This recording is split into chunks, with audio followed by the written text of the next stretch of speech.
Hey my students, welcome back to my channel. आज हम करने जा रहे हैं इलेक्ट्रोस्टैटिक्स। काफी सारे बच्चे ऐसे होते हैं जिन्होंने बोर्ड्स में इस चैप्टर को ऑप्शन में ही डाल दिया होता है।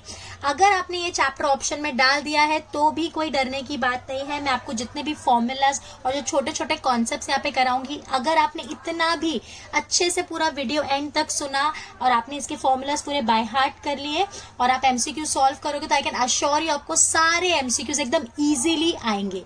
जितना ये चैप्टर टफ लगता है उतना है नहीं, ठीक है। पहले हम बेसिक कुछ 11th का पढ़ते हैं, उसके बाद हम 12th का स्टार्ट करेंगे। एकदम बेसिक यहाँ पे दो चार्जेस है Q1 Q2, इन दोनों के बीच में डिस्टेंस है r।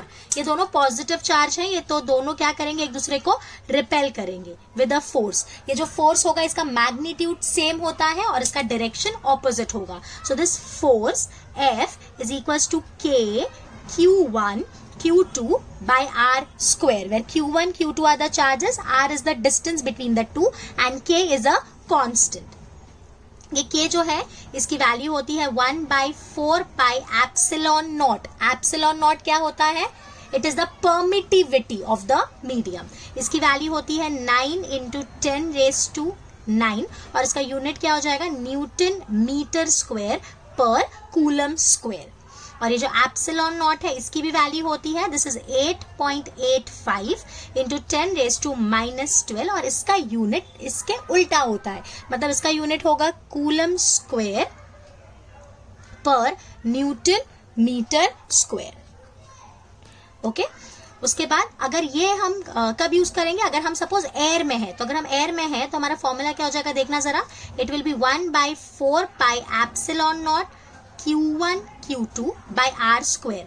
लेकिन अगर यही चीज हम मीडियम में चले गए तो ये जो एप्सिलॉन नॉट है ये चेंज हो जाता है और यहाँ पे आएगा 1/4 pi epsilon Q1 Q2 by r square, where epsilon is what? It is the permittivity of that medium। उसके बाद यहाँ पे मैं आपको एक रिलेशन बताने वाली हूँ, ये बहुत इंपॉर्टेंट रिलेशन है, ये आप थ्रू आउट द चैप्टर कभी भी कहीं पर भी यूज कर सकते हो। And this relation is epsilon by epsilon naught is equals to K, where this K is called as dielectric constant, या तो फिर हम इसको बोलते हैं रिलेटिव परमिटिविटी। दो नाम है, रिलेटिव परमिटिविटी। तो आप एक चीज याद रखेंगे, जहां पर भी मैंने एप्सिलॉन डाला है उसकी जगह मैं क्या डाल सकती हूँ, एप्सिलॉन नॉट K, अगर हम मीडियम में होंगे, और अगर हम एयर में होंगे तो हम एप्सिलॉन नॉट ही रखेंगे, ठीक है। उसके बाद नेक्स्ट देखो, यहाँ पे एक चार्ज है Q, यहाँ पे एक दूसरा छोटा सा चार्ज है, इसको टेस्ट चार्ज बोलते हैं। यहाँ पे हमने टेस्ट चार्ज को रखा है, तो हमको क्या पता करना है कि ये जो Q है, इस Q ने इस जगह पे, इस पॉइंट P पे कितनी इलेक्ट्रिक फील्ड बनाई। ओके, तो इस इलेक्ट्रिक फील्ड का फॉर्मूला होता है E is force divided by the test charge. जो चार्ज को हमने यहाँ पे रखा ना उससे डिवाइड कर देंगे, तो E क्या हो जाएगा, F/Q0। अगर हम F की बात करेंगे तो F का यही फॉर्मूला होता है। F का फॉर्मूला क्या होगा, F will be K Q0 by r square divided by Q0। तो Q0 कैंसिल हो जाएगा, तो E का फॉर्मूला क्या मिला हमको, K Q by r square, where K is what, 1/4 pi epsilon naught Q by r square. Is this clear? Okay, उसके बाद नेक्स्ट याद रखेंगे, ये एक वेक्टर क्वांटिटी है, it is a vector quantity और उसका यूनिट होता है वोल्ट पर मीटर या तो फिर न्यूटन पर कूलम। काफी सारे बच्चों को क्वेश्चन आया होगा कि वोल्ट पर मीटर कैसे हो गया, वो मैं आगे बताती हूँ आपको। फिलहाल आपको ये समझा, फोर्स पर यूनिट चार्ज है तो न्यूटन पर कूलम। ध्यान रखेंगे, electric field E is F/Q, electric field E is F/Q। Okay, उसके बाद देखो यहाँ पे आप लोग को दिख रहा है ये दो प्लेट्स हैं, इन दोनों प्लेट्स के बीच में जो पोटेंशियल है, हम पोटेंशियल डिफरेंस बोलेंगे, वो V है, ठीक है। और इन दोनों प्लेट्स के बीच में डिस्टेंस कितनी है, D। तो यहां से हम एक और फॉर्मूला लिखने वाले हैं, E is equal to V/D। ये भी काफी इंपॉर्टेंट फॉर्मूला है। Electric field between the plates is equal to potential difference between the plates divided by the distance between the plates. तो अभी आपको समझा, यूनिट कैसा आया, वोल्ट पर मीटर, पोटेंशियल का वोल्ट और डिस्टेंस का मीटर। ओके, उसके बाद नेक्स्ट इलेक्ट्रिक पोटेंशियल का एक और फॉर्मूला यहाँ पे हमने लिखा है। इलेक्ट्रिक पोटेंशियल का फॉर्मूला होता है work done per unit charge. मतलब एक चार्ज है जिसका मैग्नीट्यूड Q है और हमने उस पर टोटल वर्क कितना किया है उसको इन्फिनिटी से उस पॉइंट तक लेके आने पे W, तो V is W by Q. It's a scalar quantity. ठीक है, और इसका यूनिट क्या होगा? वोल्ट. या तो आप क्या लिख सकते हो? जूल, वर्क का joule per coulomb. Okay, next is electric potential due to a point charge Q at a distance R. मतलब अगर ये पॉइंट चार्ज Q है और यहाँ पे एक दूसरा पॉइंट है जिसकी डिस्टेंस R है, P नाम देते हैं, तो इस जगह पे पोटेंशियल कितना होगा? तो इसका फॉर्मूला है V is equal to Q by 4 pi epsilon not R. आप लोग के मन में क्वेश्चन आ रहा होगा ये कैसे आ गया? आप यहाँ पे देख सकते हो V का फॉर्मूला क्या है? E into D, where E is the electric potential, sorry, E is the electric field intensity into D distance. तो V का फॉर्मूला क्या आ जाएगा? देखो मैं आपको बताती हूँ. V is Q by 4 pi epsilon not R square. ये फॉर्मूला है यहाँ पे जो हमने निकाला. इसको अगर मैं R से मल्टीप्लाई कर दूं तो एक R कैंसिल, तो ये वाला फॉर्मूला हमको मिलेगा. तो यहाँ से हमको क्या मिला? That V is inversely proportional to R. यहाँ से E is inversely proportional to R square, और यहाँ पे भी F is inversely proportional to R square. Okay, next is the potential difference between two points. यानी यहाँ पे एक पॉइंट है जिसका पोटेंशियल है A, यहाँ पे एक पॉइंट है जिसका है पोटेंशियल B. तो दोनों पॉइंट्स में डिफरेंस कितना है पोटेंशियल का? The potential difference between the two point is equal to the work done in bringing a charge. एक चार्ज है जिसका मैग्नीट्यूड सपोज Q मान लेते हैं. अगर हम B से A तक लेके आए तो हमने जितना वर्क किया, so that will be work done in bringing the charge from B to A divided by the total charge. Okay, so VA minus VB is equal to work done in bringing the charge from B to A divided by the charge. Okay, next is electric dipole. Electric dipole क्या होता है? यहाँ पे दो charges होते हैं, दोनों का मैग्नीट्यूड सेम होता है और दोनों के बीच में डिस्टेंस होता है 2L. मतलब सेंटर से इसका डिस्टेंस L है और इसका भी डिस्टेंस L है. सो इलेक्ट्रिक डाइपोल मोमेंट का हमारा सिंबल है P, which is equals to charge into distance between the two. Means P is equals to Q. दोनों के बीच में डिस्टेंस कितना है? 2L. So Q 2L. ये एक वेक्टर क्वांटिटी है और इसका डायरेक्शन होता है फ्रॉम नेगेटिव टू पॉजिटिव. मतलब इस केस में हमारा डायरेक्शन ऐसे होगा. ओके, अब इसका यूनिट क्या होगा? इसका यूनिट है, चार्ज का क्या होता है? न्यूटन, सॉरी चार्ज का क्या होता है? कूलम, और लेंथ का यानी डिस्टेंस का मीटर. सो इसका यूनिट क्या हो जाएगा? Coulomb metre. Okay, next is electrostatic potential energy. जैसे भी हमने एक फॉर्मूला लिखा है, potential is work done by unit charge. यहाँ पे लिखा है तो वर्क क्या होता है? Work is nothing but the potential energy that is store. तो उसको अपन क्या लिखेंगे? U by Q. So V is U by Q. So U can be written as potential into charge. जैसे मैं आपको एक एग्जांपल देती हूँ. यहाँ पे पहले हमने एक चार्ज को लेके आए Q1. अगर हम Q1 चार्ज को लेके आए तो और कोई भी चार्ज नहीं था, तो उसकी पोटेंशियल एनर्जी, यानी हमने इसको लाने में कुछ भी वर्क नहीं किया, तो उसकी पोटेंशियल एनर्जी कितनी थी? 0.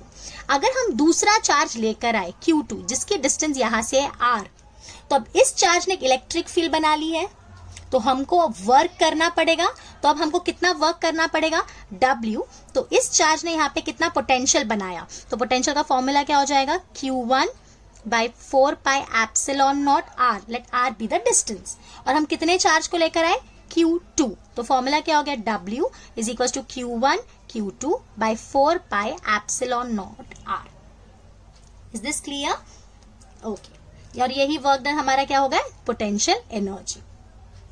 अब next is potential energy due to system of charge. अब ये ध्यान से समझना. सपोज पहले Q1 चार्ज को लाए तो कितना वर्क किया? 0. फिर Q2 को लेके आए तो कितना वर्क किया? Work done in bringing charge 2 with respect to 1. तो क्या आ जाएगा?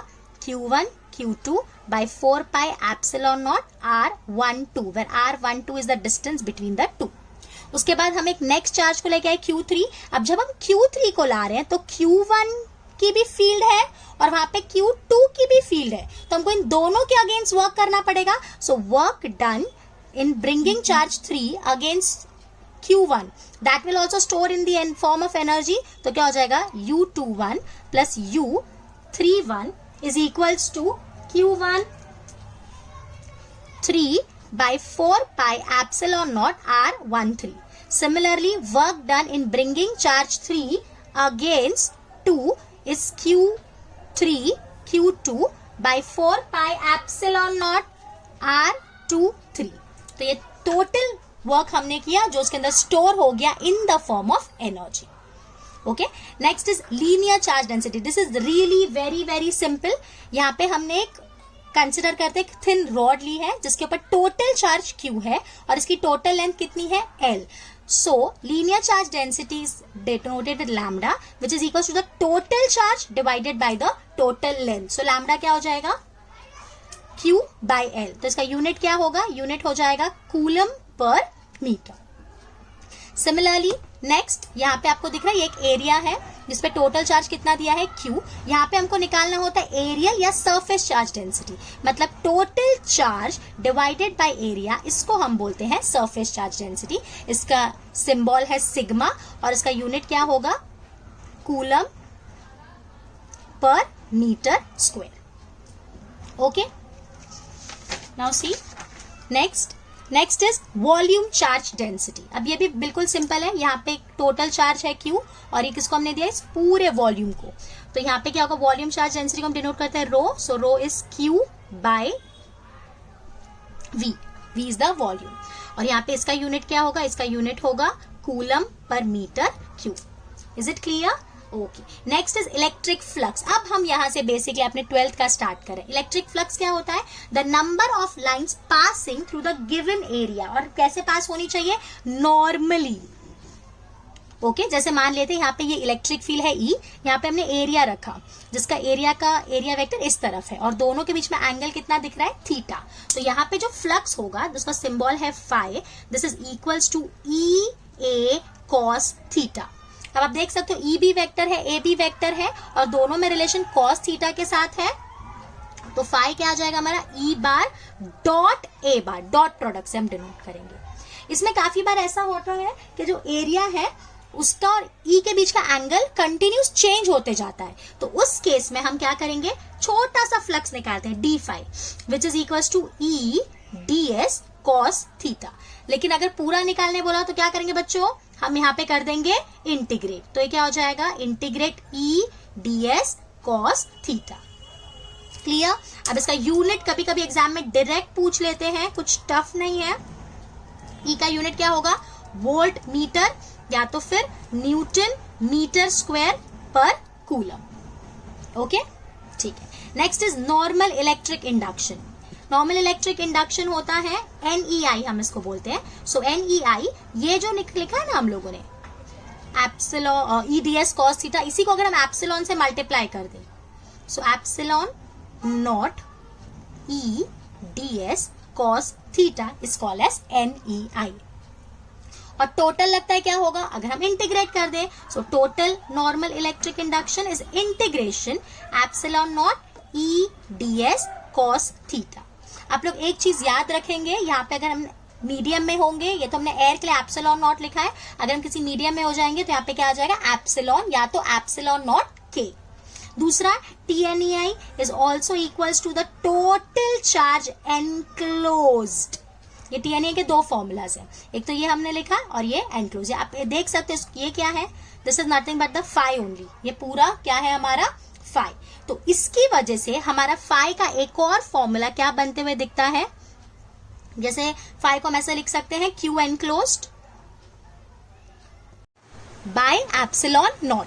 अब यहाँ पे देखिए एक इरेग्युलर शेप हमने कंसिडर किया, इसके अंदर हमने एक डाइपोल रखा। तो डाइपोल के पास नेट चार्ज कितना होता है -Q + Q। So net charge is 0, तो फ्लक्स कितना हो जाएगा 0। उसके बाद ये एक शेप कंसिडर किया, इसके अंदर नेट चार्ज है -Q1 + Q2 + Q3। So total charge is -Q1 + Q2 + Q3 divided by epsilon naught. उसके बाद यहाँ पे ये एक इरेग्युलर शेप है जिसके बाहर एक चार्ज है, अंदर तो नहीं है ना, तो बाहर चार्ज होगा तो उससे कुछ लेना देना नहीं है, अंदर होना चाहिए, तो इसलिए फाई कितना आया 0। इसमें हम ऐसा भी बोल सकते हैं कि जितनी लाइंस अंदर आई उतनी सारी की सारी लाइंस बाहर निकल गई, तो इसके लिए फ्लक्स यहाँ पे 0 आ गया। नेक्स्ट इज ये एक क्यूब दिख रहा है जिसके अंदर हमने चार्ज रखा है Q। तो इसके साथ पूरे क्यूब के साथ जो फ्लक्स लिंक होगा that is phi is Q by epsilon naught. अब इसमें ऐसा पूछ लेते हैं flux link through any face. अगर फेस की बात करेंगे तो यहाँ पे कितने फेसेस होते हैं 6। तो ये जो Q बाय एप्सिलॉन नॉट है 6 पार्ट्स में डिवाइड हो जाएगा, तो Q बाय 6 एप्सिलॉन नॉट। उसके बाद next is flux through any corner. कितने कॉर्नर्स होंगे? 8 कॉर्नर्स, तो the total flux divided by 8, so Q by 8 epsilon naught. Next is flux through any edge, so the total number of edges is 12, so this will be Q by 12 epsilon not. एक और चीज MCQ में कभी कभी पूछ लेते हैं कि जो इनवर्ट फ्लक्स होता है उसको हम नेगेटिव लेंगे जो अंदर आ रहा है, और जो आउटवर्ड फ्लक्स होता है उसको हम पॉजिटिव लेंगे। ओके स्टूडेंट्स, आई होप आपको ये पूरा वीडियो समझ में आया होगा, और आगे के भी वीडियोस आप जरूर देखना। आई अश्योर यू कि आपके चैप्टर के सारे एमसीक्यूज एकदम इजीली हो जाएंगे। Okay, till then bye bye, take care.